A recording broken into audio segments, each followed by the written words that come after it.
నమస్తే, welcome to debate point. నేను రాజశేఖర్. ప్రధానంగా ఎన్డీఏ కూటమి ఇండియా కూటమి మధ్య ఈసారి ఎన్నికలు చాలా రసవత్రంగా మారాయి. సో విజయాలు ఎవరు పొందారో అని కూడా మనం చూసినటువంటి అంశాలే. కానీ చరిత్రలో ఎప్పుడు లేనటువంటి ఒక అంశం ఈసారి స్వతంత్ర భారతదేశంలో మొట్టమొదటిసారిగా స్పీకర్ పదవి కోసం విపక్షంగా ఉన్నటువంటి ఎన్డీఏ కూటమి ఈసారి పోటీలో ఉండబోతుంది. ఇండియాకి కూటమికి సంబంధించి ఓం బిర్లాను నియమించారు, నామినేషన్ వేసినటువంటి పరిస్థితి. డిప్యూటీ సీఎం ఇవ్వాలని, డిప్యూటీ ఏదైతే స్పీకర్ ఇవ్వాలని పట్టుబట్టిన నేపథ్యంలో కాదు అని చెప్పడంతోనే అక్కడ మొదలైనటువంటి రగడ నామినేషన్ వేసేంత వరకు వచ్చింది ఇండియా కూటమి. సో ఇక్కడ ఏం జరగబోతోంది ఇదే ఈరోజు డిబేట్ కంట్రీలో మనం చేద్దాం. ప్రధానంగా రమణారెడ్డి గారు మనతో పాటు స్టూడియోలో ఉన్నారు, ప్రముఖ రాజకీయ విశ్లేషకులు. అలాగే ఆచార్య గారు కాంగ్రెస్ పార్టీ నుంచి ఆయన ఉన్నారు. అలాగే క్రాంతికరణ్ గారు బీజేపీ పార్టీ నుంచి వారు కూడా ఉన్నారు. ముందుగా ముగ్గురికి నమస్కారం. రమణారెడ్డి గారు మీతో స్టార్ట్ చేద్దాం. అసలు ఏంటి అసలు ఈ గేమ్లో ఎంతవరకు చాలా వరకు చూసుకుంటారు, స్వతంత్రం వచ్చిన తర్వాత ఎప్పుడు కూడా ఇలాంటి పరిణామం చోటు చేసుకోలేదు. అంటే ఈసారి ఈ పరిణామం ఎవరు కూడా ఎక్స్పెక్ట్ చేయలేటువంటిది. సో ఈసారి సురేష్ గారు స్పీకర్కి నామినేషన్ వేసినటువంటి పరిస్థితి కనిపిస్తుంది. అసలు ఏ విధంగా చూడొచ్చు అంటారు? ఇక్కడ ప్రధానంగా ఈసారి జరిగిన పార్లమెంట్ ఎన్నికల్లో ఇండియా కూటమి ఎన్డీఏ కూటమి మధ్యన జరిగిన హోరావరి పోరాటంలో ఇండియా కూటమి ప్రబలంగా, ఎన్డీఏ కూటమి ఏదైతే 400 సీట్లు వస్తే మేము చాలా గొప్పగా ప్రభుత్వాన్ని ఏర్పాటు చేస్తామని నరేంద్ర మోడీ గారు ప్రతి సభలో చెప్పుకుంటూ వచ్చారు. కానీ అది గత 10 సంవత్సరాలుగా ఎన్డీఏ ప్రభుత్వం యొక్క కార్యాచరణ కానివ్వండి, విధానాలు కానివ్వండి, ఇవన్నీ పరిశీలించినప్పుడు 400 సీట్ల ద్వారా వాళ్ళు ఈ దేశంలో ఒక అప్రజాస్వామిక నియంతృత్వ పాలన వైపు పోవాలనే ఒక ఆలోచన ఉన్నట్లు ఇండియా కూటమి వాళ్ళు భావించారు. ప్రధానంగా అక్కడ మొదలైంది. తర్వాత నరేంద్ర మోడీ గారు ప్రతి సభలో ఇండియా కూటమిని చాలా పలసన చేసి మాట్లాడటము, చులకన చేసి మాట్లాడటము, వారికి ప్రధానమంత్రి క్యాండిడేట్ లేరని చెప్పటము, వారి మధ్యన అనేక రకాలుగా విభేదాలు ఉన్నాయని ప్రచారం చేయటము, పదే తన యొక్క అభివృద్ధి కార్యక్రమాలు 10 ఏళ్లలో చేసిన కార్యక్రమాల గురించి మాట్లాడుకుంటా కేవలం విపక్షాలపైన విమర్శలు చేస్తూ వారు ప్రచారం కొనసాగించారు. ఫలితాలు మనం చూసాం. ఇవాళ ఇండియా కూటమి ప్రజల వాయిస్గా వాళ్ళు పేర్కొంటున్నారు. We are peoples voice. సో ప్రజలు ఇవాళ ఏమి మ్యాండేట్ ఇచ్చారు. ఇవాళ ఆ మ్యాండేట్ ప్రకారము ప్రబలంగా ఇవాళ ఒక బీజేపీ కేవలము 2 మిత్రపక్షాల యొక్క చేయితోటే ఈరోజు కేంద్రంలో ప్రభుత్వాన్ని ఏర్పాటు చేసే పరిస్థితి. మరి గత 10 సంవత్సరాలుగా అంత పెద్ద శక్తిగా మేము ప్రపంచంలోనే గొప్ప రాజకీయ పార్టీ మాది, మా ప్రధానమంత్రి నరేంద్ర మోడీ గారు ప్రపంచంలోనే ఎవరు చేయనంత గొప్పగా పరిపాలన చేశారని చెప్పుకున్న పార్టీ 303 సీట్ల నుండి 240 సీట్లకి, దట్టు ఉత్తరప్రదేశ్లో అధిక స్థానాలు కోల్పోవటంలో ప్రధానంగా ప్రజల యొక్క అభిప్రాయాలు తేటతెల్లమైనవి. కాబట్టి ఇవాళ స్పీకర్ ఎన్నికలో జరుగుతున్న పరిణామాలు అవి కొత్తవేం కావు. ముఖ్యంగా ఈ సాంప్రదాయాన్ని ఇప్పుడున్న పరిస్థితుల్లో తన యొక్క బలాబలాల మీద అంచనా వేసుకొని ప్రతిపక్షాలకు ఒక వాయిస్ ఇవ్వటం అనేది, ఒక ఛాన్స్ ఇవ్వటం అనేది రాజకీయ ధర్మం. అది మరి అది నరేంద్ర మోడీ గారి ప్రభుత్వం పాటించట్లేదు. కాబట్టి ఈరోజు ప్రతిపక్షాలు తమ అభ్యర్థిని నిలబెట్టారు స్పీకర్ కోసం. బీజేపీ పార్టీ నుంచి ఉన్నారు. నమస్తే. ప్రధానంగా మీ పార్టీ ఏదైతే మోదీ గారు వ్యవహార శైలి ఉందో దానికి సంబంధించి ఈరోజు ఒక బలమైన వాయిస్ కావాలి కాబట్టి సో డిప్యూటీకి పట్టుబట్టినటువంటి పరిస్థితి అండి. అందుకనే దాంట్లో ఉన్నటువంటి ఆ సంప్రదాయాన్ని కొనసాగించలేదు కాబట్టి ఈరోజు స్పీకర్ పదవికి పోటీ చేస్తున్నారు అన్నటువంటి వాదన వినిపిస్తుంది. మీరేమంటారు? క్రాంతికిరణ్ గారు. Bharatiya Janata party National Democratic Alliance కి 293 ఎంపీల ఒక బలం ఉన్నది. దాని ఆధారంగానే ఈ రోజు భారతదేశంలో ప్రజా తీర్పు ఆధారంగానే ప్రభుత్వంలోకి రావడం జరిగింది. ఈ దేశంలో బాబాసాహెబ్ అంబేద్కర్ రాసిన రాజ్యాంగం ఆధారంగా అప్పటి నుంచి కూడా, దేశం స్వాతంత్రం వచ్చినప్పటి నుంచి కూడా అధికారంలో ఉన్న పార్టీ సహజంగానే స్పీకర్ని, డిప్యూటీ స్పీకర్ని పెట్టుకునే ఒక ఆనవాయితీ వస్తూ ఉన్నది. కాబట్టి కానీ కొన్ని సందర్భాలలో కాంగ్రెస్ పార్టీ లాంటి పార్టీలు చాలా సందర్భాలలో వేరే పార్టీలలోకి గేలమేసి వాళ్ళ వైపు తిప్పుకొని ఎన్నో సందర్భాలు వచ్చినాయి. ఇప్పుడు వాళ్ళ బలహీనతలంతా కూడా స్పష్టంగా ప్రజలు చూస్తున్నారు. 293 సంఖ్యాబలంతో ఈ రోజు అటు స్పీకర్ గాని డిప్యూటీ స్పీకర్ గాని మేము స్పష్టంగా సునాయాసంగా ప్రధానమంత్రి గారు అది కైవసం చేసుకుంటామనే విషయం తెలిసినప్పటికీ కూడా కేవలం ఇది ఒక రాజకీయ నాటకం లాగా కాంగ్రెస్ పార్టీ తన ఒక మిత్రపక్షాలు చేసే ప్రయత్నం చేస్తుంది. It's purely doing mockery of democracy. Acharya గారు క్రాంతికిరణ్ గారు క్రాంతికిరణ్ గారు రమణారెడ్డి గారు ఎస్ ఆచార్య గారు ప్రధానంగా కాంగ్రెస్ పార్టీ వెళుతున్నటువంటి ఏదైతే సంప్రదాయాన్ని కొంచెం క్రాస్ చేస్తుంది, ఎప్పుడూ లేనటువంటి కొత్త సంప్రదాయాన్ని కాంగ్రెస్ పార్టీ ఈసారి తెరపైకి తీసుకొచ్చిందని విమర్శలు వస్తున్నారు మీ పార్టీ పైన, మీరేమంటారు? అందరికీ నమస్కారం సార్. ఒకటి కొత్త సాంప్రదాయం కాదు ఇది. ప్రతిపక్షం అనేది ఎంత బలంగా ఉంటే దేశ ప్రజలకు అంత మేలు జరిగే అవకాశాలు ఉంటాయి. ప్రతిపక్షం ఎప్పుడైతే బలహీనంగా ఉంటారో అది దేశ ప్రజలకు కూడా ఒక డెవలప్మెంట్ విషయంలో కానీ, దేశ భద్రత విషయంలో కానీ, సమగ్రత విషయంలో కానీ అన్ని రంగాల్లో మరి నువ్వు ఒంటిగా ఒకటే తాటిపై వెళ్ళే అవకాశాలు ఉంటుంది. కాబట్టి ఇవాళ ప్రతిపక్షం బలంగా ఉండడం వల్ల ప్రజలకు జరిగే మేలులో 1కి 10 సార్లు చర్చించి పార్లమెంట్ లో అన్ని విషయాలు నిర్ణయం తీసుకునే అవకాశం ఉంటుంది. కాబట్టి ప్రతిపక్షంలో వాళ్ళ స్పీకర్ కోసము మరి డిప్యూటీ స్పీకర్ కోసం పోటీ పడడం అనేది అది సాధారణంగా గతంలో వీళ్ళు ఏదైతే అవకాశాలు ఇవ్వలేదు, నల్ల చట్టాలు తీసుకొచ్చారో ఏ రోజు కూడా ప్రజా సమస్యను వినడానికి టైం ఇవ్వలేదు.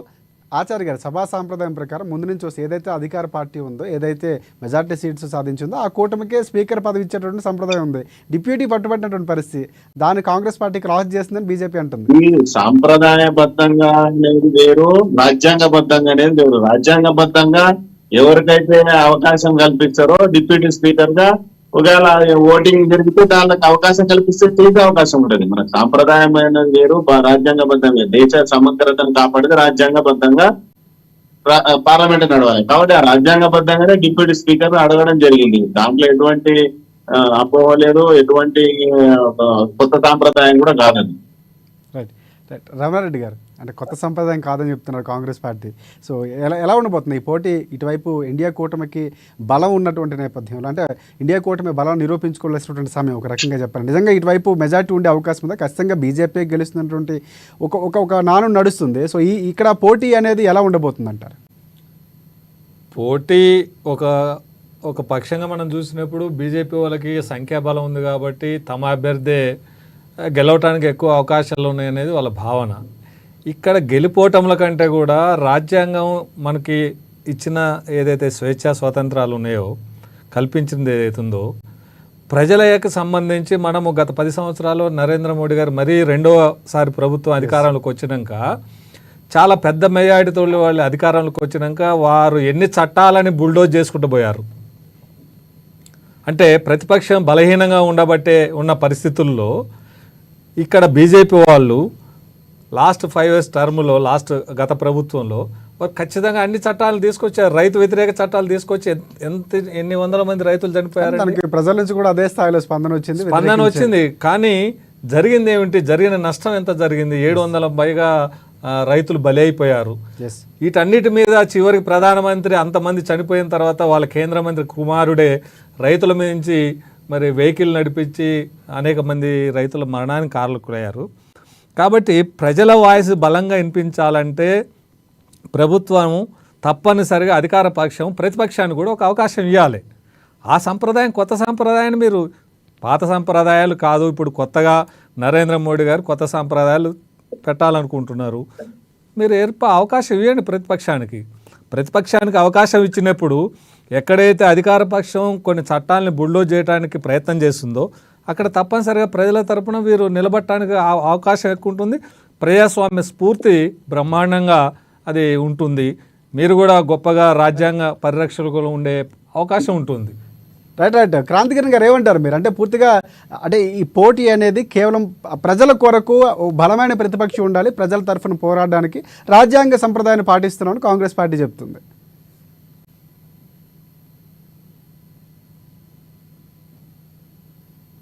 ప్రధాన ప్రతిపక్షం ఒక హోదా ప్రజలు ఇచ్చినారు కాబట్టి ఆ ప్రధాన ప్రతిపక్ష హోదాని చక్కగా ప్రజల గొంతుకై, ప్రజల సమస్యలపై, ప్రజల సంక్షేమం నిమిత్తం మాట్లాడాలి అని మేము కూడా కోరుతున్నాం. ఎప్పుడెప్పుడైతే ప్రజా సమస్యలు వస్తే ఉత్పన్నమైతాయో అవన్నీ ప్రజల పక్షాన వాళ్ళు వాళ్ళ భుజం మీద అన్ని విషయాలు పార్లమెంట్ లో మాట్లాడే అవకాశం వాళ్ళకు ఉన్నది. అదే ప్రజాస్వామ్యం. అంటే వారికి ఈ ఎలక్ట్రానిక్ సిస్టమ్ లో వారి ప్రజలు తీర్పు ఏమిటి? ప్రధాన ప్రతిపక్షము ఎన్డీఏ లైన్స్ అందరూ కలిపి ఎప్పుడెప్పుడు ప్రజా సమస్యలు వస్తాయి వాటిని కూడా ప్రజా గొంతుకగా మారి ప్రజల సమస్య మీద వారు మాట్లాడడానికి సంపూర్ణమైన అవకాశం వాళ్ళకు ఉన్నది. పోతే ఈ స్పీకర్, డిప్యూటీ స్పీకర్ అనే ఇప్పుడు ఈ డెమోక్రటిక్ సిస్టమ్ లోనే అధికారంలో ఎవరైతే ఉన్నారో వాళ్ళు తీసుకునే ఒక నిర్ణయం. కాబట్టి స్పష్టంగా అధికార బలం, సంఖ్యాబలంలో భారతీయ జనతా పార్టీ ఎన్డీఏ అలయన్స్ కి స్పష్టమైన బలం ఉంది కాబట్టి ఎన్నికలకు పోయినా ఎటువంటి ఇబ్బంది లేదు. స్పష్టమైన మెజార్టీతో స్పీకర్, డిప్యూటీ స్పీకర్ కూడా మేము కైవసం చేసుకుంటాం. కానీ ఇప్పుడు ఈ లోపు చర్చలు జరుగుతున్నాయి. రాజ్నాథ్ సింగ్ గారు చర్చలు చేస్తున్నారు. చర్చలు ఎంతవరకు వచ్చాయి? అంటే చర్చలు చేయడం అనేది కూడా ఒక రకంగా పోటీని ఆపే ప్రయత్నం చేస్తున్నారు. సో నిజంగా మీరు అన్నట్లు సంఖ్యాబలం ఉన్నప్పుడు పోటీలో ఉండాలి కదా, కానీ ఇక్కడ ఎందుకు చర్చలు జరిపే ప్రయత్నం చేస్తున్నారు? అంటే చివరి నిమిషం అమికబుల్ సొల్యూషన్ కు భారతీయ జనతా పార్టీ ప్రయత్నం చేస్తుంది. కాంగ్రెస్ పార్టీ ఏమైతే ఎన్డీఏ లైన్ లో కొందరు మిత్రపక్షాలు భారతీయ జనతా పార్టీ స్నేహం ఇంతకుముందు కూడా పార్లమెంటేరియన్లు 5-6 పర్యాయాలు కలిసి పార్లమెంటరీ గా పనిచేసిన వాళ్ళు చాలా మంది రాజ్నాథ్ సింగ్ గారి సన్నిహితులు ఉన్నారు. వాళ్ళందరితో కూడా వాళ్ళు చర్చలు చేస్తున్నారు. ఒకనొక పక్షంలో వాళ్ళందరూ కూడా అరే అధికారంలో ఉన్న పార్టీ ఎందుకు ఈ యొక్క కొత్త వడివడి తీసుకొస్తున్నారు, అధికారంలో ఉన్న పార్టీ అనుగుణంగానే స్పీకర్, డిప్యూటీ స్పీకర్ తీసుకుపోయే అవకాశం ఉన్నప్పటికీ కేవలము అంటే ఒక పొలిటికల్ డ్రామా చేయడానికి మాత్రమే ఇది కాంపిటీషన్ ఎలక్షన్. రైట్ ఆచార్య గారు, అంటే పొలిటికల్ డ్రామా కోసం మెజార్టీ సంఖ్యాబలం ఏదైతే ఉందో మేమే ఖచ్చితంగా గెలుస్తామని చెప్తున్నారు ఇక్కడ క్రాంతికిరణ్ గారు. మీరేమంటారు?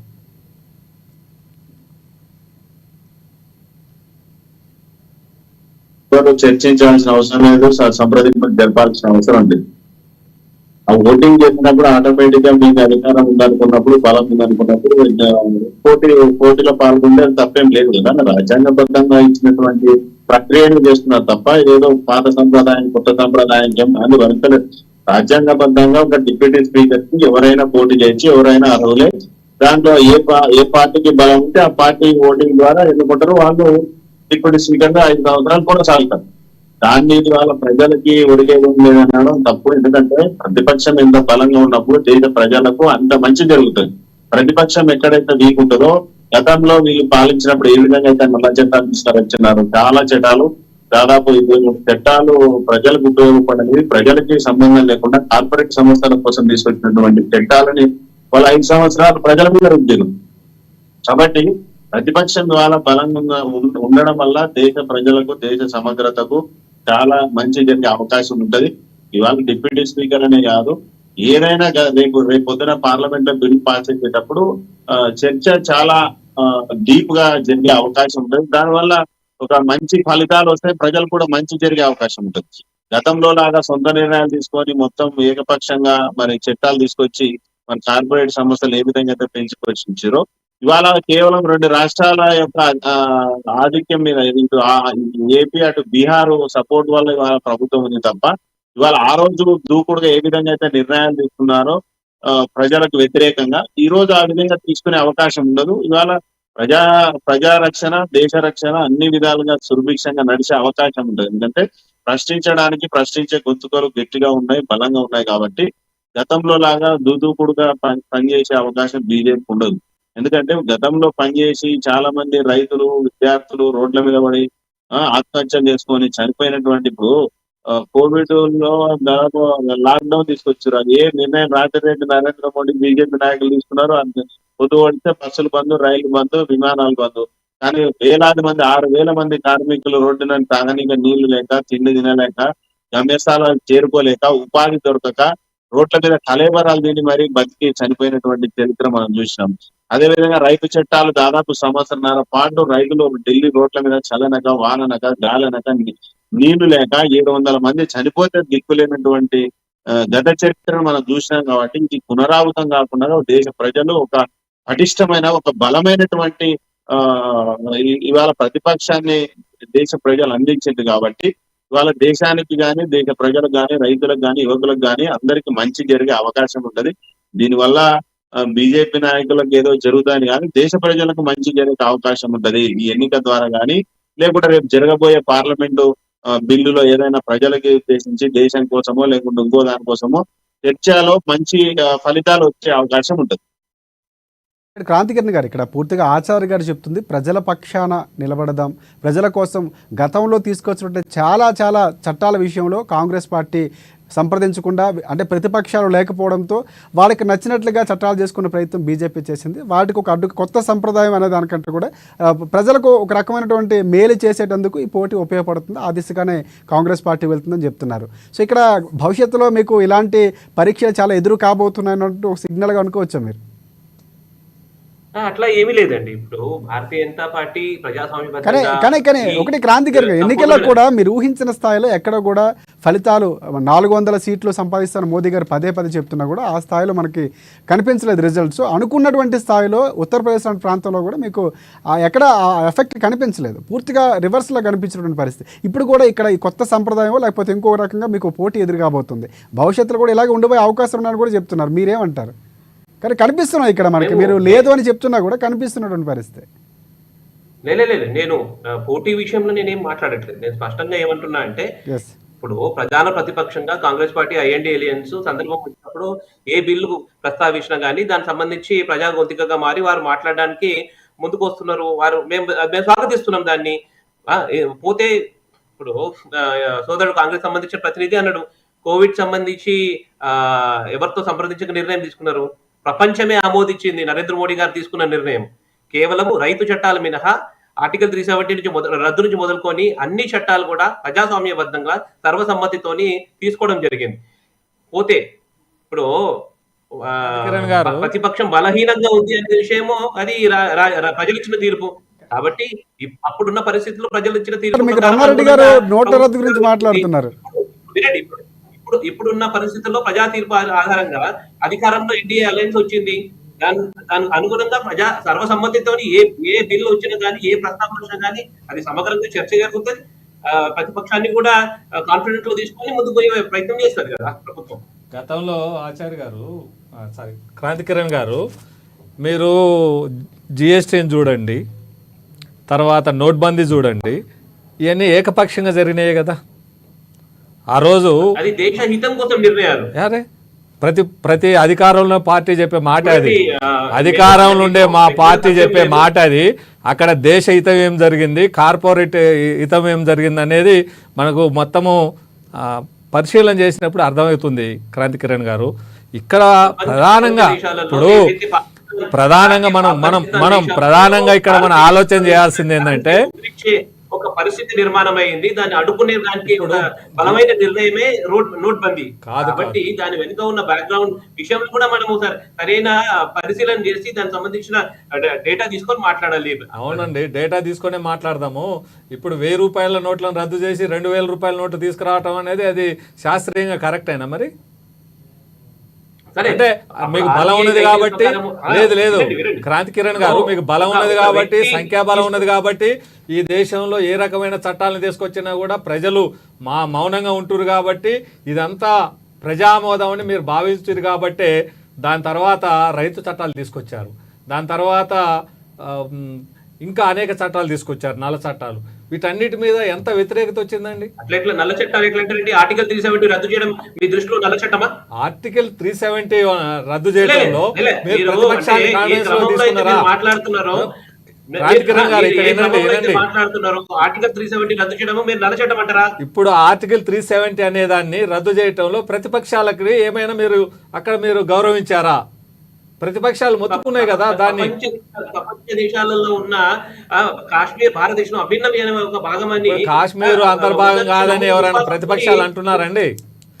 కాశ్మీర్ అంతర్భాగం కాదని ప్రతిపక్షాలు ఎవరైనా అంటురా? కానీ మీరు చేస్తున్న చట్టాలు ఉండాలని మీరు ప్రతిపాదిస్తున్నారా? మేము అనట్లేదు, మీరు అంటున్నారు కాశ్మీర్ అంతర్భాగం.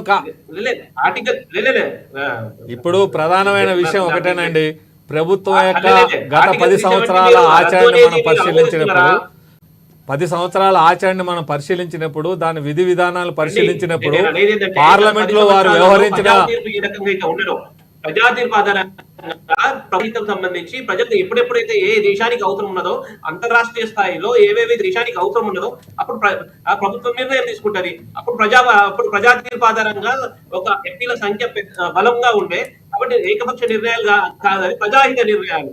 ఇప్పుడు పరిస్థితులలో ప్రజా తీర్పు కూడా 293 ఎన్డీఏకి ఇచ్చింది. ప్రతి ఇప్పుడు వచ్చిన ఎంపీల ఆధారంగానే రాబోయే రోజుల్లో చట్టాలు నిర్మాణం అవుతాయి. ఒకటి ఏమేమంటామంటే, ఇప్పుడు ఏదైతే ఎన్డీఏ అలయన్స్ ఉన్నదో ఒక మంచి అవకాశం వీళ్ళకు ప్రజల పక్షాన ఏమన్నా సక్సెస్ఫుల్ పొజిషన్ పాత్ర నిర్వహించే అవకాశం ఉన్నది వాళ్ళకు. మీరు పార్లమెంట్ లో అవకాశం ఇవ్వాలి కదా ప్రతిపక్షానికి. ఎప్పుడైనా ఇచ్చిన సంప్రదాయం ఉంది గత 10 సంవత్సరాల్లో? లేదు కదా. ఇప్పుడు ఇస్తారనే అవకాశం ఎట్లా అనుకుంటాం మేము? కాబట్టి ఇక్కడ ప్రధానంగా ఏంటంటే డిప్యూటీ స్పీకర్ గా వినండి, డెమోక్రటిక్ సిస్టమ్ లో స్పీకర్ ఆధారంగా బుక్ ఆఫ్ రూల్ ప్రకారము వాళ్ళు ఇచ్చే వ్యవస్థ ఉంటది. బుక్ ఆఫ్ రూల్ ప్రకారం ప్రతిపక్షాలకు ఇప్పుడు పార్లమెంట్ బుక్ ఆఫ్ రూల్ ఏదైతే వ్యవస్థ ఉంటుందో స్పీకర్ దాన్ని సక్రమంగా నిర్వహించే పద్ధతి ఉన్నది ఈ దేశంలో. కాబట్టి భారతీయ జనతా పార్టీ ఒకరితో చెప్పించుకోవాల్సిన అవసరం లేదు. ఇంతకుముందు కానివ్వండి, భారతీయ జనతా సంబంధించిన ఎవరైతే స్పీకర్ ఉన్నారో క్రాంతికిరణ్ గారు ఈ దేశంలో ఎవరి యొక్క మాటలను కానీ ఎవరి యొక్క ఆలోచనలు కానీ అభినందించడం కానీ వారిని స్వీకరించే యొక్క తత్వం లేదు. కాబట్టి ఇవాళ భారతీయ జనతా పార్టీ భారతదేశంలో అనేక రకాలైన విభజన చట్టాలు, విభజన ఆలోచనలు తీసుకొచ్చింది. కాబట్టి ఈ రోజు మీరు ఏదైతే చెప్తున్నారో వాటన్నిటినీ ప్రజలు గ్రహించారు. కాబట్టి నిర్మాణ చట్టాలు తీసుకొచ్చిందండి. ఎప్పుడు విభజన చట్టాలు తెలియదు. భారతీయ జనతా పార్టీ ప్రజా సంక్షేమ నిర్ణయాలు తీసుకొచ్చింది. ఎప్పుడు ప్రజల వ్యతిరేకంగా నిర్ణయాలు తీసుకోలేదు. భారతీయ జనతా పార్టీ ఈ ప్రపంచ దేశాల్లో భారతీయ దేశాన్ని ఆర్థికంగా బలమైన దేశాన్ని పరివర్తన చేసే దిశలో తీసుకొచ్చింది, కానీ ఎప్పుడు కూడా దేశ వ్యతిరేక నిర్ణయాలు తీసుకురాలేదు. రైట్ ఆచార్య గారు, ఇందాక నుంచి మీరు చాలా నోట్ చేసుకున్నారు, వింటున్నారు. అసలు ప్రధానంగా ఒక భవిష్యత్తులో ఒకవేళ మళ్ళీ మీరు తర్వాత పార్టీలోకి వచ్చినా అధికారంలోకి వచ్చినా మీకు కూడా ఇలాంటి పోటీ ఎదుర్కొనే అవకాశం కూడా ఉండొచ్చు. సో అప్పుడు దానికి కూడా మీరు స్వాగతిస్తారా? ఇప్పుడు ఏదైతే మీరు స్పీకర్ పదవికి పోటీ చేస్తున్నారో భవిష్యత్తులో ఒకవేళ కాంగ్రెస్ పార్టీ కనుక 100% స్వాగతిస్తాము. ఏదైతే ప్రతిపక్షము ఏ రాష్ట్రంలో అయినా దేశంలో అయినా బలంగా ఉంటుందో అక్కడ ప్రజలకు మంచి జరిగే అవకాశాలు ఉంటాయి. కాబట్టి ఎక్కడ కూడా వాళ్ళ ఏ విషయంలో గతంలో తెలంగాణలో కూడా ఎక్కడ కూడా ప్రతిపక్షం అనేది ఎక్కడ బలంగా లేకుండే ఇష్టం. కానీ ఇక్కడ ఇంకోటి ఆచార్య గారు, అంటే డిప్యూటీ స్పీకర్ పదవి అనేది సంప్రదాయంగా ఇవ్వాల్సినటువంటి పదవి ప్రతిపక్షానికి మెజార్టీ ఉన్నటువంటి నేపథ్యంలో. కానీ ఇక్కడ గతంలో కాంగ్రెస్ పార్టీ కూడా అలాంటి సంప్రదాయాన్ని కొనసాగించలేదని బీజేపీ మాట్లాడుతుంది. సో అక్కడ ఇదొక కొత్త ఇష్యూ కూడా వస్తున్నటువంటి పరిస్థితి. గతంలో కాంగ్రెస్ పార్టీ ఏం చేసిందో బీజేపీ కూడా అదే చేసింది. అందులో మొదలు పెట్టిందే మీది. ఇప్పుడైతే కొత్త సంప్రదాయాలు అది కూడా ఒక విమర్శ ఉన్నటువంటి పరిస్థితి. దానికి ఏం చెప్తారు? సార్ ఎవరు మొదలు పెట్టినారనే దాని సార్ అంటే అది కరెక్ట్ అంటే ప్రధానంగా బీజేపీ సంధిస్తున్నటువంటి ప్రశ్న. సంప్రదాయం మొదలుపెట్టి అంటే ఇలాంటి ఒక సంప్రదాయం అంటే ప్రతిపక్షానికి డిప్యూటీ ఇవ్వకపోవడం అనేది కాంగ్రెస్ పార్టీ సాంప్రదాయాలు చూద్దామా, దేశ భద్రత చూద్దామా? ఇప్పుడు దేశ భద్రత ఇక్కడ ప్రధానంగా మనకి స్పీకర్ పదవి అనేది దేశ భద్రత. సాంప్రదాయాలు ఏముంది, తరం మారితే సంప్రదాయం మారుతుంది ఆటోమేటిక్ గా. ఇప్పుడు మా నాయనకు లేదు, మా నాయనకున్న సాంప్రదాయం నాకు లేదు. నా తర్వాత నా కొడుకు సాంప్రదాయాలు మారుతాయి. సాంప్రదాయాలు అనేది శాశ్వతంగా రాజ్యాంగబద్ధంగా ప్రజలకు ఇవ్వాల్సినటువంటి హక్కు, ప్రజలకి నెరవేర్చాల్సినటువంటి ప్రతిపక్ష హోదాలో ఉండి నెరవేర్చాల్సినటువంటి బాధ్యతని మనం ప్రజలకు ఇవ్వాల్సినటువంటి బాధ్యతని మనం దాన్ని సక్రమంగా నిర్వర్తించినప్పుడే ప్రజలకి దేశం మేలు జరుగుతుంది. వాళ్ళ మిత్రుడు బీజేపీ మిత్రుడు మాట్లాడినట్టు గతంలో ఏం జరగలేదు, నల్ల చట్టాలు రాలేదు, రైతులు రోడ్ల మీద కూర్చోలేరు, నోట్ల రద్దు విషయం జరగలేదు. అసలు నోట్ల రద్దు వల్ల ఈ దేశానికి ఏం జరుగుతుందో తెలియదు. ఎన్నో వేల మంది లైన్ లో క్యూ లైన్ కూడా ఏటీఎంల ద్వారా ఆత్మహత్యలు చేస్తున్నారు, చచ్చిపోయిండు, కొట్టుకున్నారు, పైసలు రాలేదు. వాళ్ళ అప్పు ఉందని పరిస్థితి దేశంలో డిజిటలైజేషన్ తీసుకొచ్చి ఈ దేశంలో ఎవరి జీవన ఎవరి పైసలు దోచుకుంటున్నాడో కమిషన్ల పేరుతోని ఛార్జీల పేరుతోని ప్రజల సొమ్ముని దోచుకుంటున్నాయి బ్యాంకులు. ఇవాళ డిజిటలైజేషన్ తీసుకొచ్చి మీరు ఇవాళ 1000 రూపాయల నోట్లు ఎందుకు రద్దు చేస్తారో, ఎందుకు 2,000 నోట్లు చేస్తారో, మళ్ళా దాన్ని ఎందుకు పని చేస్తారో ఈ దేశ ప్రజలకు అర్థం కాకపోయాయి. కొన్ని ప్రతిపక్షాలతో ఏం చర్చిస్తారా? ఎన్ని వేల లక్షల నల్ల డబ్బును తీసుకొచ్చారే. ప్రతి నిరుపేద కుటుంబంలో 14 లక్షల పైసలు వేస్తామనంటే ఇక్కడ కాబట్టి గతంలో ఏ విధంగా అయితే ఇటువంటి తప్పులు జరిగినాయో మళ్ళీ పునరావృతం కాకూడదంటే ప్రతిపక్షం అనేది నిర్మాణాత్మకంగా ప్రతిపక్ష హోదా మనం చూయించినప్పుడే అటువంటి దుర్దుడుకు నిర్ణయాలు తీసుకోకుండా దేశాన్ని రక్షించే అవకాశం ఉంటది. కాబట్టి వాళ్ళ ప్రతిపక్షంలో ఉన్న కాంగ్రెస్ పార్టీ ఆ నిర్ణయం తీసుకుని పోటీ చేస్తుంది. అది కూడా రాజ్యాంగబద్ధంగానే కదా. రాజ్యాంగం వేరు, దేశం వేరు, భద్రత వేరు. ఎస్ నిజంగా మీరు అన్నట్లు అవన్నీ వేరే విషయాలు. ఇక్కడ ఈ పోటీకి సంబంధించి ఏదైతే స్పీకర్ పదవి కోసం నామినేషన్ వేశారో ఇక్కడ మమతా లాంటి నేతలు సంప్రదించకుండా మాకు ఎట్లా వేస్తారని కూడా ఆమె కొన్ని ప్రశ్నలు సంధిస్తున్నటువంటి పరిస్థితి కనిపిస్తుంది. ఇక్కడ నిజంగా గెలుపు ఓటం అంటే కాకుండా కూడా ఇండియా కూటమిలో ఏవైతే భాగస్వామి పార్టీలుగా ఉన్నాయో అవన్నీ కూడా ఈసారి ఓటేయాల్సిన పరిస్థితి ఖచ్చితంగా అది కూడా ఒక ఛాలెంజింగ్గానే బీజేపీ పార్టీ చెప్తుంది. మమతా వ్యాఖ్య లేదని చూడొచ్చు అంటారు సార్. ఒకటి మాత్రం వాస్తవం, ఇప్పుడు ప్రతిపక్షంలో ఉన్నా కూడా దాంట్లో కూడా సంఖ్యాబలాన్ని బట్టి ముందుకోవాలి. ఇప్పుడు 9 మంది ఓకే అని ఒకరు వ్యతిరేకించినంత మాత్రాన 9 మందిని మనం నెగ్లెక్ట్ చేయలేము, దాన్ని వ్యతిరేకించలేము. కాబట్టి సంఖ్యాబలం ప్రతిపక్షంలో ఉన్న కూడా సంఖ్యాబలం ఎవరైతే ఎక్కువ దాన్ని స్వాగతిస్తారో దాన్నే అందరూ దాన్ని అంగీకరించాలి. కాబట్టి ఒకరు వ్యతిరేకించడంలో తప్పులేదు, వాళ్ళ అభిప్రాయం చెప్పడంలో తప్పులేదు. కానీ కానీ మీతో పాటు భాగస్వాములు ఉన్నారు బీజేపీ పార్టీకి వ్యతిరేకంగా, ఆమె కూడా చాలా సందర్భాల్లో మాట్లాడారు. ఇండియా కూటమికి అనుకూలంగా ఉన్నటువంటి వ్యక్తే ఉండొచ్చు. కానీ ఓవరాల్ గా సంఖ్యాబలం ఎవరైతే మరి డిప్యూటీ స్పీకర్ కి పోటీ పడాలన్న నిర్ణయం తీసుకున్న వాళ్ళు ఎక్కువ సంఖ్య అయినప్పుడు దాన్నే స్వాగతించాలి కదా. దాన్ని ఒకరు అభ్యంతరం తెలిపినా మా కూటమిలో ఉన్నా కూడా సంఖ్యాబలం ఎవరైతే ప్రతిపక్షంని మనం పోటీ చేయాలన్నప్పుడు దాన్ని స్వాగతించాల్సిందే, మనం పోటీ చేయాల్సిందే. కాబట్టి దాంట్లో భాగమే మరి సార్ ఆమె వ్యక్తిగత అభిప్రాయం చెప్పిన తప్పులేదు. కానీ ఓవరాల్ గా ప్రతిపక్షంగా అన్ని అఖిల పక్షం ఏదైతే మనం ఇండియా కూటమిలో దాన్ని ఎక్కువ మెజార్టీ పీపుల్నే కన్సిడర్ చేసి ముందుకు పోవడం జరిగింది. రైట్ క్రాంతికిరణ్ గారు, ఇక్కడ ఇంకొక అంశం ప్రధానంగా బీజేపీ పార్టీకి చాలా సవాళ్ళు ఉన్నాయని మనం మాట్లాడుతున్నాం. మీరు ఒక పాయింట్ ఆఫ్ వ్యూలో చెప్పారు. ఇక్కడ భవిష్యత్తులో అంటే ఇప్పుడు ఏదైతే స్పీకర్ పదవి కోసం డిప్యూటీకి సంబంధించి కూడా పోటీ ప్రధానంగా ఉండబోతుంది. రెండు మీరే గెలుస్తారన్నటువంటి ఒక తీర్మానంకి అయితే ఇందాక మీరు మాట్లాడినటువంటి పరిస్థితి.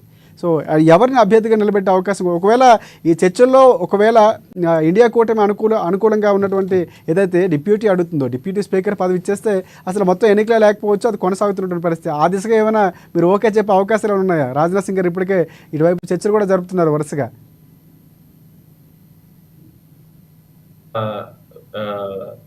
అసాధ్యమంటూ ఏది కాదు సార్. చర్చల్లో భాగంగా ఏవైనా సరే ఉత్పన్నం దాన్ని అంటే లేటెస్ట్ అవుట్కమ్ ఏముంటుంది దాని ఆధారంగా పార్టీ నిర్ణయం తీసుకుంటూ వస్తుంది. కాబట్టి వీఆర్ ఓపెన్ ఫర్ అంటే భారతీయ జనతా పార్టీ ప్రతినిధిగా రాజ్నాథ్ సింగ్ గారు ఒక జ్యేష్ఠ కార్యకర్త, సుదీర్ఘమైన రాజకీయ అనుభవం కలిగిన వ్యక్తి, ఎన్నో న్యాయాలు మంత్రులుగా చేసిన వ్యక్తి. అటల్జీ నుంచి మొదలుకొని ఇప్పుడు నరేంద్ర మోడీ గారి నేతృత్వంలో దాదాపు 7-8 సార్లు పార్లమెంట్ లో గెలిచి వచ్చి చాలా మంది కో పార్లమెంటరీతో సన్నిహితమైన సంబంధాలు కలిగిన వ్యక్తి. వారు ఏమైనా చర్చల ద్వారా ఏమైనా మార్పులు తీర్పులు లేటెస్ట్ అప్డేట్ చేయవచ్చు. దాని ఆధారంగా పార్టీ సంబంధించిన ఎలక్షన్ మేనేజ్మెంట్ కమిటీ నేషనల్ లెవెల్లో నిర్ణయం తీసుకుంటుంది.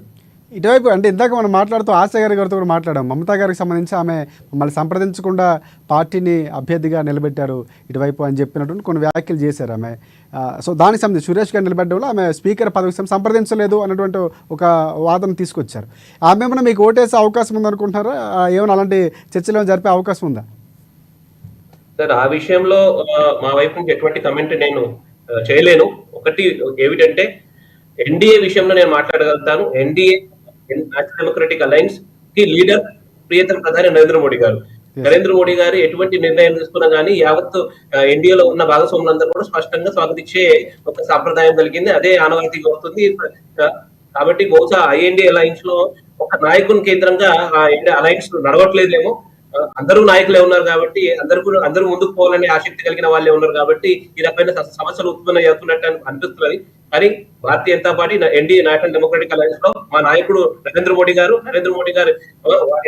వారి ఆలోచన అనుగుణంగానే ఎన్డీఏ ముందుకు పోయే సంపూర్ణమైన విశ్వాసం ఉంది. రైట్ రైట్ రైట్ రమణారెడ్డి గారు, ఇక్కడ ఇంకొకటి అంటే మమత ఈ వ్యాఖ్యలు చేయడం కొంతవరకు బీజేపీ పార్టీ వాళ్ళు ఆరోపిస్తున్నట్లు కొంత సఖ్యత లేదేమో అన్నటువంటి వార్తలు బయటకు వెళ్ళే అవకాశం ఉంది. కూటమి బలంగా ఉందని పదే పదే చెప్తున్నటువంటి పరిస్థితి. గతంలో కూడా బీజేపీ అదే ఆరోపించింది. ఇందాక మనం మాట్లాడుకున్నాం, ప్రధాని అభ్యర్థిని ఎవరిని ఇంతవరకు ప్రకటించలేదని కూడా ఎన్నికల ప్రచారాస్త్రంలో మోదీ లాంటి నేతలు కీలకంగా ప్రచారంలో తీసుకెళ్లే ప్రయత్నం కూడా చేశారు. సో ఇలాంటి పరిణామాలను కొంతవరకు ఇండియా కూటమికి మైనస్ అయ్యే అవకాశం ఉందనుకోవచ్చు, లేకపోతే వ్యక్తిగత అభిప్రాయంగా చూడాల్సిన అవసరం ఉందంటారు. ఇప్పుడు ఇండియా కూటమి భిన్న పార్టీలతోటి ఏర్పడిందండి. అది అభిప్రాయాలు భిన్న అభిప్రాయాలు ఉండొచ్చు, కానీ అంతిమంగా వాళ్ళ లక్ష్యం ఒకటే. ఈ దేశంలో రాజ్యాంగ పరిరక్షణ జరగాలంటే ఎవరైతే భిన్నాభిప్రాయంతో ఉండి ఇండియా కూటమి ఏర్పడ్డారో ఆ లక్ష్యాన్ని నెరవేర్చుకోవడం కోసం వారు తప్పనిసరిగా కృషి చేస్తారు. మమతా బెనర్జీ యొక్క వ్యాఖ్యలు అది కొంతవరకు ఈ గందరగోళం సృష్టిస్తుంది అనే పద్ధతిలో మాట్లాడుతున్నారు, కానీ దానికి అంతా కూడా బీజేపీ ఆ వైపు ఆశగా చూడటం అనేది విచారకరమైన అంశం. ఎందుకంటే ఇలా బీజేపీలో కూడా భారతీయ జనతా పార్టీ ఎక్కడ కూడా తృణమూల్ కాంగ్రెస్ వైపు స్నేహాస్తం ఎప్పుడు కూడా చూపలేదు. మా వైపు నుంచి రాజ్నాథ్ సింగ్ గారు ఆ పార్టీతో చర్చలు కూడా చేయలేదు. కాబట్టి మీరు ఆ సందర్భమే ఉత్పన్నం అవ్వలేదు ఇప్పటి వరకు. అటువంటి విషయం కాంటెక్స్ట్ లో కూడా మీరు మాట్లాడవద్దు. క్రాంతి కిరణ్ గారు, రేపేమన్నా అది ఉత్పన్నం అయిద్దేమో, భవిష్యత్తులో చెప్పలేము కదా మనము. ఇప్పుడు మీరు దాన్ని భారతీయ జనతా పార్టీ ఇప్పటి వరకు అయితే ఇప్పుడు కూడా కలపలేదు. ఇప్పుడు మమతా బెనర్జీ వ్యాఖ్యలన్నీ మీరు మమతా బెనర్జీ గారు ఐఎన్డీ అలయన్స్ లో ఆమె కూడా ప్రధానమంత్రిగా ఔత్సాహితురాలు ఉండే, కాబట్టి ఆమెకి లీడర్ ఆఫ్ అపోజిషన్ గా కూడా గుర్తించినందుకు రకమైన పరిస్థితుల నిర్మాణం ఉత్పన్నమైంది. కానీ వాళ్ళతో సహా వాళ్ళంతటా వాళ్ళు వచ్చి మా పక్షాన్ని నిలబడి మేము మీకు ఓటేస్తామంటే మేము ఖచ్చితంగా స్వాగతిస్తాం. ఇప్పుడు మీరు ఒక ప్రతిపక్షంలో వచ్చే చిన్న చిన్న అభిప్రాయ భేదాలను పట్టుకొని దాన్ని ఒక పెద్దగా చిత్రీకరించడం అనేది సరైనది కాదు. ఇప్పుడు రేపు మీ ఎన్డీఏ కూటమిలో కూడా అలాంటి అభిప్రాయాలు రావచ్చు. అంత మాత్రాన ఎన్డీఏ కూటమి ఏదో అవుతుంది అనేది అయితే ఉండదు కదండి. రాజకీయంగా ఏ పార్టీలో జరగచ్చు, కానీ మీరు లీడ్ చేసే నాయకుడు అనేటోడు ఉంటాడు. ఇప్పుడు మీరు ప్రతిపక్షం మీద అది ఆరోపణ చేస్తున్నారు. ఎన్డీఏ అలయన్స్ ని స్పష్టంగా లీడ్ చేసే ఒక మానసికత కలిగిన ఉన్న పార్టీలతోని కలిసి ఈ దేశహితం అంటే అందరినీ పార్టీలకు కూడా సర్వోపరి అనే మానసికత కలిగిన పార్టీలతోని ఎన్డీఏ అలయన్స్ ఫామ్ అయింది. ఇప్పుడు దాంట్లో చంద్రబాబు నాయుడు ఐఎన్డీ అలయన్స్ వచ్చేసరికి వివిధ భావజాలాలు ఏర్పాటు భావజాలాలు అన్ని రకరకాల భావజాలాలు కలిగిన ఒక కూటమి ఐఎన్డీ అలయన్స్. క్రాంతి కిరణ్ గారు, భావజాలాల భిన్న అభిప్రాయాలు వస్తాయో, భావజాలాల ఎప్పుడైతే సమయం ఇప్పుడు జరుగుతుంది కదా అప్పుడే భిన్న అభిప్రాయాలు అనేది ఉత్పన్నం అవుతుంది. క్రాంతి కిరణ్ గారు, నితీష్ కుమార్ గారు ఎన్నిసార్లు ఎన్డీఏ గుడ్ బై చెప్పారు, చంద్రబాబు నాయుడు గారు ఎన్నిసార్లు గుడ్ బై చెప్పారు, ఆ విషయాలన్నీ ఉన్నాయి కదండి. కాబట్టి మీరు ఏకాభిప్రాయంతో ఉన్నారని మీరు ఎట్లా చెప్పగలుగుతారు? రేపు జరగబోయే పరిణామాల్లో ఏమి జరుగుతుందనేది తెలియదు కదా. కానీ ఇక్కడ ఒక బలమైన ప్రతిపక్షానికి మీరు డిప్యూటీ స్పీకర్గా అవకాశం ఇవ్వటం వలన కొత్త సంప్రదాయాన్ని నిజంగా మీరు కొత్త విషయాలు కొత్తగా మీరు ప్రజాస్వామ్యాన్ని బలంగా ఈ దేశంలో మీరు ఎస్టాబ్లిష్ చేస్తున్నారని చెప్పుకోవడానికి ఒక అవకాశం వచ్చేది కదా. దానివల్ల మీరు ఏం చేస్తున్నారు? గతంలో ఏదైతే బుల్డోజ్ చేశారో ఇప్పుడు సంఖ్యాబలంతో డిప్యూటీ స్పీకర్ కాదు కదా, రేపు ఏదైనా సరే మేము సంఖ్యాబలంతో గెలుస్తామనే ఒక భావన మీలో బలంగా ఉన్నది. ఫలితంగా ఏమవుతుందంటే రేపు స్పీకర్ స్థానంలో కూర్చున్న వ్యక్తి ఇదే సంఖ్యాబలం మీద ఆధారపడి తన యొక్క నిర్ణయాల్ని ఎప్పుడైతే ప్రకటిస్తారో అక్కడ ప్రజాస్వామ్యం యొక్క విలువలకి నష్టం జరుగుద్ది, ప్రజల వాయిస్కి నష్టం జరుగుద్ది, ప్రజలకు కావాల్సిన మేలు అనుకున్నంత స్థాయిలో జరగకపోవచ్చు అనే ఒక భావన ఉన్నది. కాబట్టి ఇవాళ స్పీకర్ విషయంలో కానీ డిప్యూటీ స్పీకర్ విషయంలో కానీ ఏకగ్రీవం కావటానికి ప్రతిపక్షాలు పెట్టిన డిమాండ్ని అంగీకరించినట్లయితే ఉందాతనంగా ఉండేది. కొత్తగా మీరు దీన్ని మేము కూడా ప్రతిపక్షానికి ఒక గొప్ప అవకాశం ఇచ్చామని చెప్పుకోవటానికి మీకు భవిష్యత్తులో మంచి అవకాశం ఉండేది. ఇవాళ మీరు అవకాశాన్ని కోల్పోయారేమో అనిపిస్తున్నది.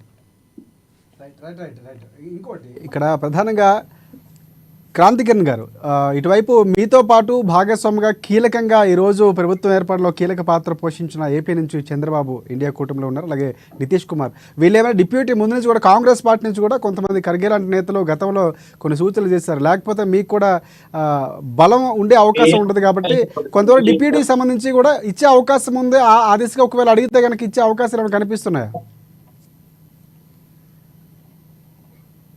సార్, మా భారతీయ జనతా పార్టీలో జాతీయ స్థాయిలో పార్లమెంటరీ కమిటీ అనే ఒక వ్యవస్థ ఉంటుంది. ఆ parliamentary committee is led by honourable prime minister. ఈ parliamentary committee NDA alliance, National Democratic Alliance విషయంలో కూర్చున్నప్పుడు ఒక్క వ్యక్తి కూర్చోరు, ఆ పార్లమెంటరీ బోర్డు మొత్తం కూర్చుంటది. వాళ్ళందరూ కూడా సమగ్రంగా అన్ని కోణాలలో చర్చలు చేస్తారు. ఎన్డీఏ ఎవరైతే భాగస్వాములు ఉన్నారో, ఇటు చంద్రబాబు నాయుడు అయితే అటు నితీష్ కుమార్ గారు అంది, వారి యొక్క సలహాలు సూచనలు కూడా స్పష్టంగా పార్లమెంటరీ బోర్డు ఎన్డీఏ అలయన్స్ సంబంధించిన వేదిక మీద చర్చలు జరుగుతాయి. ఆ చర్చల ఆధారంగా నరేంద్ర మోడీ గారి నేతృత్వం పార్లమెంటరీ కమిటీ వాళ్ళు నిర్ణయాలు తీసుకున్నారు. దాని ఆధారంగా ముందుకు పోతుంది. అది సరైన రీతిలో ఇటు టీడీపీ అయితేంది, అటు టీడీపీ గారు నితీష్ కానీ డిప్యూటీ ఇవ్వాలంటే ఇచ్చే అవకాశాలు ఉన్నాయి. ఈ టైంలో చాలా కీలకం. ఒకవేళ అడిగితే కనుక మీ పార్టీ సమ్మతిస్తుందా బీజేపీ? అది నేను చెప్పలేను. భారతీయ జనతా పార్టీ జాతీయ స్థాయిలో సందర్భం వచ్చినప్పుడు పార్లమెంటరీ బోర్డు వాళ్ళు తీసుకునే నిర్ణయం. రైట్. ఇక్కడ ఆచార్య గారు, ఒకవేళ అలాంటి పరిస్థితి వస్తే కనుక మీరు డిప్యూటీ మీకు ఇవ్వాల్సిన సభా సాంప్రదాయ ప్రకారం ఇవ్వలేదు, ఒకవేళ కనుక ఇటువైపు చంద్రబాబు పార్టీకి సంబంధించో లేకపోతే నితీష్కి సంబంధించిన పార్టీకి ఇస్తే కనుక ఓకే చేస్తారా? అలాంటి పరిస్థితి ఏమైనా ఇండియా కోఆపరేటివ్ నుంచి ఓకే చెప్పే పరిస్థితి ఏమైనా ఉన్నాయనుకోవచ్చు మనం? సార్, మేము ఫుల్ ఓటింగ్కి వెళ్తాం. మాకు సంఖ్య ఉంటే మాకు వస్తుంది. మాకు సంఖ్య లేనప్పుడు వాళ్ళు ఎవరికి ఇచ్చినా ఏం ప్రాబ్లం. గతంలో కాంగ్రెస్ పార్టీ నుంచి కొంతమంది కొన్ని సజెషన్స్ కూడా ఇచ్చారు చంద్రబాబుకి, కీలకంగా మీకు చక్రం తిప్పే అవకాశం వచ్చింది ఈ టైంలో డిప్యూటీ తీసుకొని, లేకపోతే మాట్లాడడానికి ఒక బలం ఉండకపోవచ్చు, బీజేపీకి కొంచెం అవకాశం ఉంటుందని కూడా మాట్లాడినటువంటి సందర్భాలు ఉన్నాయి. కాబట్టి అందుకే మీకు ప్రస్తావిస్తున్నా. సార్, ఒకటి మాత్రం వాస్తవం, గతంలో ఏం జరిగింది అనేది తెలియదు. గతంలో ఆ సందర్భం రాలేదు, ఇవాళ వచ్చింది ఆ సందర్భం. ప్రజాస్వామ్యబద్ధంగా రాజ్యాంగబద్ధంగా ఇవాళ పోటీకి వెళ్తున్నారు. ఒక విఫలమైతే తెలియదు, సఫలం కాలేదు పోటీ కంపల్సరీ. పోటీలో వాళ్ళకి ఆధిక్యంలో వస్తే వాళ్ళు ఇప్పుడు దాని మీద చర్చ పెట్టే అవకాశాలు ఎక్కువ ఉంటాయి. కాబట్టి ఆ దిశగా కాంగ్రెస్ పార్టీ ఏదైతే కూటమి నాయకులను ఏదైతే ప్రపోజ్ చేశారో దాన్ని ప్రపోజ్ చేశారు తప్ప ఇక్కడ ఎవరు గ్రాఫ్ పడిపోవాలనో లేకపోతే ఇంకొక పార్టీ గ్రాఫ్ పెరగాలని కాదు. అంతిమంగా దేశ ప్రజల యొక్క గ్రాఫ్, దేశ అభివృద్ధి యొక్క గ్రాఫ్ పెంచడానికే కాంగ్రెస్ పార్టీ నిర్ణయం తీసుకుంది. దాంట్లో భాగంగానే వాళ్ళ డిప్యూటీ స్పీకర్ నామినేషన్. రైట్ ఆచార్య గారు. ఇక్కడ రమణారెడ్డి గారు, ఇంకొకటి అంశం అంటే చాలా ఏళ్ళ నుంచి రాజకీయాలు చూస్తూ ఉంటారు మీరు. ఇప్పుడు జరుగుతున్నటువంటి పోటీ ఒక రకంగా మాట్లాడుకుంటే కనుక ఇటువైపు కీలకంగా చంద్రబాబు నితీష్ పార్టీలు ఈరోజు పార్టీ నెలకొల్పడానికి, అధికారంలో రావడానికి కీలకంగా పనిచేసేటువంటి పరిస్థితి, వారి పాత్ర చాలా ముఖ్యం. సో ఇలాంటి సందర్భంలో డిప్యూటీ ఇచ్చే అవకాశాలు కనుక పరిశీలిస్తే బీజేపీ పార్టీ ఇవ్వటం సముచితం అంటారా? ఒకవేళ ఇస్తే కనుక కాంగ్రెస్ పార్టీ ఊరుకునే అవకాశం ఉన్నాయంటారా? కాంగ్రెస్ పార్టీ తన విధానాలు ఏందో స్పష్టంగా చెప్పింది, మేము పోటీలో ఉంటామని. ఇప్పుడు చంద్రబాబు గారు కీలకమైన వ్యక్తిగా ఉన్నారు కాబట్టి గతంలో బాలయ్య గారిని స్పీకర్గా చేశారు, అది ఒక సాంప్రదాయాన్ని అక్కడ ఇచ్చారు. ఇప్పుడు చంద్రబాబు గారు ఒకవేళ కోరి ఉంటే ఈ చర్చ అనేది రాకపోయేది, ఈ పోటీ అనేది రాకపోయేదేమో. చంద్రబాబు గారిని కూడా ఇక్కడ నితీష్ గారిని చంద్రబాబు గారి యొక్క మాటలని లేకపోతే వాళ్ళ ఆలోచనల్ని కాన్ఫిడెన్స్లో తీసుకురో లేదో మనకైతే తెలియదు. కానీ ఒకవేళ అలాంటి భావన ఉన్నట్టయితే చంద్రబాబు పార్టీ తరఫున, టీడీపీ తరఫున ఒక అభ్యర్థికి డిప్యూటీ స్పీకర్గా మేము పెడుతున్నామని ముందే డిక్లేర్ చేసేవాళ్ళు. పార్లమెంటరీ పార్టీ కూర్చున్నప్పుడు మేము మా మిత్రపక్షమైన నితీష్ కుమార్ గారికో లేకపోతే చంద్రబాబు గారికో డిప్యూటీ స్పీకర్ ఇవ్వడానికి మేము నిర్ణయం తీసుకోవడం జరిగింది. కాబట్టి రేపు జరగబోయే స్పీకర్ ఎన్నికల్లో కానీ డిప్యూటీ స్పీకర్ ఎన్నికల్లో కానీ ప్రతిపక్షాల యొక్క సహకారం కోరుతున్నాం అనే భావన వాళ్ళు తీసుకురాలేదు. కాబట్టి నేను అనుకుంటున్నా, I don't think Chandrababu Naidu కూడా అవకాశం ఇవ్వరు. అది సహజం. బీజేపీ వాళ్ళ యొక్క మొదట నుంచి వారి యొక్క వైఖరి అదే. తనతోటి ఉన్న మిత్రుల్ని గౌరవించకపోవటం, ప్రతిపక్షాలని గౌరవించకపోవటం అనేది మనం చూస్తూనే ఉన్నాం. లేవు. నాకు తెలిసినంత వరకు అయితే వాళ్ళ మిత్రపక్షాలు కూడా అలాంటి అవకాశం ఇవ్వరు. ఇచ్చే అవకాశం ఏదైనా ఉన్నట్టయితే ముందే జరిగేది కదా, కాబట్టి జరిగే అవకాశం లేదు. స్పష్టంగా లేదు. సో ఇప్పుడు కూడా అలాంటి ప్రకటన వచ్చిన అవకాశాలు లేవు. ఒకవేళ అంటే ఇప్పుడు బీజేపీకి సంబంధించి ఏదైతే ఇటువైపు స్పీకర్ పదవికి పోటీ పడాల్సిన సందర్భం వచ్చింది, సో డిప్యూటీ స్పీకర్కి కూడా పోటీ పడే అవకాశాలు వస్తాయంటారా? ఖచ్చితంగా ఆ పోటీ కూడా మనం రెండు కాంగ్రెస్ పార్టీకి సంబంధించి ఇండియా అలయన్స్ దానికి కూడా పోటీకి సిద్ధమవుతుంది అనుకోవచ్చు. తప్పనిసరిగా ఇండియా కూటమి ప్రకటించిన విధంగా పోటీలో ఉంటారు వాళ్ళు, తప్పనిసరిగా దాన్ని ఎదుర్కొంటారు. సంఖ్యాబలం లేనప్పటికీ కూడా ప్రజాస్వామ్యంలో సంఖ్యాబలం ఒకటే ముఖ్యం కాదు. ప్రజలకు ఏదైతే వారు చెప్పుకున్నారో ఆ యొక్క దాన్ని వారు ముందుకు తీసుకోవడానికి పార్లమెంటును ఒక వేదికగా ఉపయోగించుకోవాలనే ఆలోచన ఉన్నది. కాబట్టి ఇండియా కూటమి బలంగా ఇవాళ తమ యొక్క అభ్యర్థులను నిలబెట్టడానికి ప్రయత్నం చేస్తుంది, నిలబెడుతుంది. తప్పనిసరిగా దాంట్లో ఫలితాలు ఏ విధంగా ఉన్నప్పటికీ తప్పనిసరిగా ఇది ఒక కొత్త అంటే రాజకీయాలలో ఇప్పుడు జరుగుతున్న పరిణామాలను చూసినట్లయితే రాబోయే కాలంలో రెవల్యూషన్ అంటారా? తప్పనిసరిగా ఇది ఒక గుణాత్మకమైన మార్పుకు దారితీస్తుంది రాజకీయాల్లో. ఎస్ ఎస్ ఎస్ ఆచార్య గారు, ఒకటి ప్రధానంగా మోదీ గారు ప్రమాణం చేస్తున్నప్పుడు పార్లమెంట్లో అక్కడ రాజ్యాంగాన్ని చూపిస్తూ కూడా రాహుల్ గాంధీ కొన్ని అంటే అది ఆ సిగ్నల్ ఏంటి అసలు ప్రధానంగా అంటే ఈరోజు మీరు మాట్లాడుతున్నది రాజ్యాంగబద్ధంగా వెళ్తున్నాం, సంప్రదాయాలు కాకుండా అని మాట్లాడుతున్నారు. అక్కడ సింబాలిక్గా ఆయన కూడా అదే చెప్పే ప్రయత్నం చేశారు. ఈరోజు పోటీలో ఉండడానికి కారణం ఒక రకంగా అక్కడి నుంచే మొదలైంది. ముందు నుంచి కూడా రాజ్యాంగం అనేది ఎన్నికల్లో కూడా కాంగ్రెస్ పార్టీ ప్రధాన అస్త్రంగా ఎంచుకుంది. బీజేపీ వస్తే మార్చేసే అవకాశం ఉన్నాయి. సో అక్కడ రాజ్యాంగాన్ని చూపించడం, ఈరోజు రాజ్యాంగబద్ధంగా పోటీలో ఉండడం అని కూడా కాంగ్రెస్ పార్టీకి సంబంధించి ప్రజల పక్షాన ఉండే ప్రయత్నం చేయడం కోసమే అనుకోవచ్చా?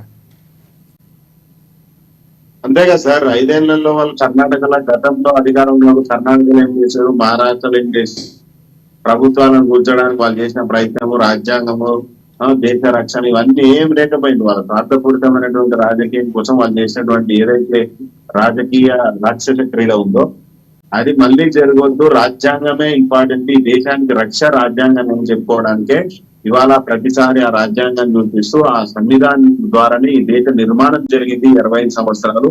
దాని వల్లనే ఇవాళ మన చదువు గాని, మన హక్కులు గాని, మనం జీవన శైలి విధానం కూడా ఆ రాజ్యాంగానికి ముడిపడింది. కాబట్టి ఇవాళ కొత్త విధానాలు ఒక భావోద్వేగం వైపు ఈ దేశాన్ని నడిపించే ప్రయత్నం 10 ఏళ్ళు చేశారు. ఆ భావోద్వేగంతోనే అధికారంలోకి వచ్చే ప్రయత్నం చేశారు. ఈ దేశ భవిష్యత్తు గాని, విద్యార్థుల భవిష్యత్తు గాని, ప్రజల భవిష్యత్తు గాని, రైతుల భవిష్యత్తు గాని, ఎవరి భవిష్యత్తు వీళ్ళకి అవసరం లేకపోయింది. కేవలం భావోద్వేగం వైపు ఈ దేశాన్ని నడిపించే ప్రయత్నం చేశారు. కాబట్టే ఇవాళ రాజ్యాంగాన్ని ఎప్పుడైతే తుంగలో తొక్కే ప్రయత్నం చేశారో ఇవాళ ఆ రాజ్యాంగాన్ని మళ్ళీ నిర్మాణం చేసే ప్రక్రియ, ఆ రాజ్యాంగాన్ని నిలువయ్యండి అనే ఒక ప్రక్రియ తీసుకురావాలి. కాబట్టి ఎప్పటికప్పుడు ఆ కాంగ్రెస్ పార్టీ ఆ రాజ్యాంగం ఏ విధంగా అయితే ఆ రోజు నిర్మాణం చేసే డాక్టర్ బిఆర్ అంబేద్కర్ ద్వారా నిర్మాణం చేసినామో ఆ అంబేద్కర్ ద్వారా తీసుకొచ్చిన రాజ్యాంగబద్ధంగా దేశాన్ని నడపాలని ఒక దృఢ సంకల్పంతో రాహుల్ గాంధీ గారు మరి దాన్ని ఎప్పటికప్పుడు ప్రజలకి కానీ అక్కడ ఉన్నటువంటి నాయకులకు కానీ తెలిసే విధంగా దాన్ని పట్టుకొని ఎప్పటికప్పుడు ప్రదర్శించడం జరుగుతుంది. కాబట్టి అదే కీలకం. ఇవాళ ఏ రాష్ట్రం ద్వారా తెలంగాణ ఏర్పడిందంటే ఆ రాజ్యాంగం తీసుకొచ్చిన చట్టం వల్ల. ఇవాళ మనం మాట్లాడుతున్నామంటే ఆ రాజ్యాంగం తీసుకొచ్చినటువంటి మాట్లాడే స్వేచ్ఛ, మాట్లాడే హక్కు వల్ల. కాబట్టి అన్ని హక్కులు కల్పించి దేశ సమగ్రతకు నిర్మాణానికి తోడ్పడినటువంటి చివరిగా ఆచార్య గారు చివరిగా చెప్పాలంటే కంక్లూడ్ చేయాలంటే ఏం చెప్తారు సార్? ఒకటి మాత్రం వాస్తవం, దేశ ప్రజలకైతే మంచి జరిగడానికైతే ప్రతిపక్షం బలంగా ఉంది. ఆ ప్రతిపక్షం బలము దేశ రక్షణ కోసం, దేశ ప్రజల కోసము, రైతుల కోసం, యువకుల కోసం, మహిళల కోసం మంచి చేయడానికే తప్ప ఇంకొక పార్టీని గ్రాఫ్ దించడానికి, ఇంకో పార్టీ గ్రాఫ్ పెంచడానికో కాదు. దేశ భద్రతకు భంగం వాటిల్లకుండా, దేశ ప్రజలకు, రైతులకు భంగం వాటిల్లకుండా ఎప్పటికప్పుడు ప్రజల కోసం పనిచేసేదే కాంగ్రెస్ పార్టీ, ఇండియా కూటమి. కాబట్టి ఎక్కడ కూడా ఏ పార్టీ గ్రాఫ్ దించడానికో లేకుంటే ఏ పార్టీనో కించపరచడానికో కాంగ్రెస్ పార్టీ చేయడం. రైట్ రైట్ క్రాంతికిరణ్ గారు, పూర్తిగా అటువైపు వర్షన్ వినే ఉంటారు. రాజ్యాంగ రక్షణ అంటే గతంలో రాజ్యాంగాన్ని మార్చని కూడా మోదీ గారు చెప్పారు, చాలా సందర్భాల్లో చెప్పే ప్రయత్నం కూడా చేశారు. కానీ రిజల్ట్స్ మాత్రం ఎక్కడ అనుకూలంగా కొన్ని సందర్భాల్లో రానటువంటి పరిస్థితి. సో అది అయిపోయిన అధ్యాయం.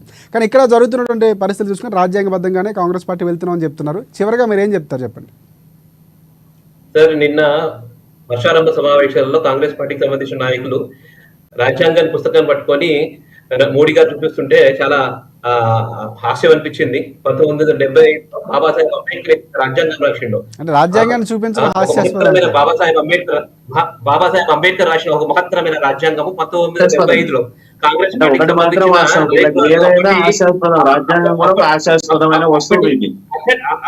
అప్పటి ఇందిరాగాంధీ బాబాసాహెబ్ అంబేద్కర్ రాసిన రాజ్యాంగంలో ఏదైతే పీఠిక ఉన్నదో ఆ పీఠికలనే సవరణ తీసుకొచ్చి సెక్యులర్ అనే పదాన్ని యాడ్ చేసింది. అదే రకంగా తన ఆదరణ, రాజకీయ ఆదరణకు కాంగ్రెస్ పార్టీ కోల్పోతుందని ఎమర్జెన్సీ ఒక చీకటి చట్టాన్ని తీసుకొచ్చింది కాంగ్రెస్ పార్టీ.